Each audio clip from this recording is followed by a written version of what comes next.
Cette histoire, pour finir, le journal qu'on pourrait dire digne d'un Sherlock Holmes, des vols, François, de manuscrits littéraires. Oui, le journal le New York Times rapporte que, un peu partout dans le monde, mais notamment aux États-Unis, des pirates informatiques tentent de voler les brouillons, ou en tout cas les manuscrits non terminés de romans pas encore publiés par de grands écrivains. Nicolas Caro.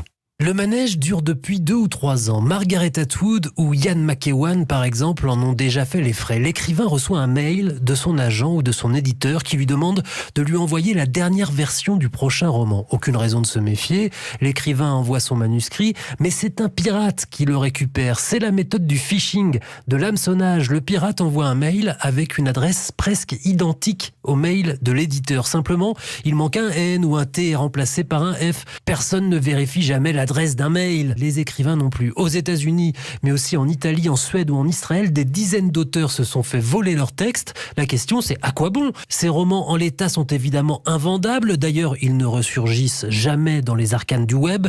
Pas de demande de rançon non plus ou de chantage, rien. L'hypothèse qui vaut ce qu'elle vaut, c'est que ces manuscrits seraient volés par des scouts littéraires, les éclaireurs de l'édition payés pour identifier les écrivains ou les genres qui ont le vent en poupe. Pour l'instant, le mystère reste entier. Mais ça ferait un bon roman en tout cas. Voilà, il y a des gens qui veulent lire avant tout le monde certains romans futurs à succès peut-être. Nicolas Caro. Oui, une histoire très littéraire finalement.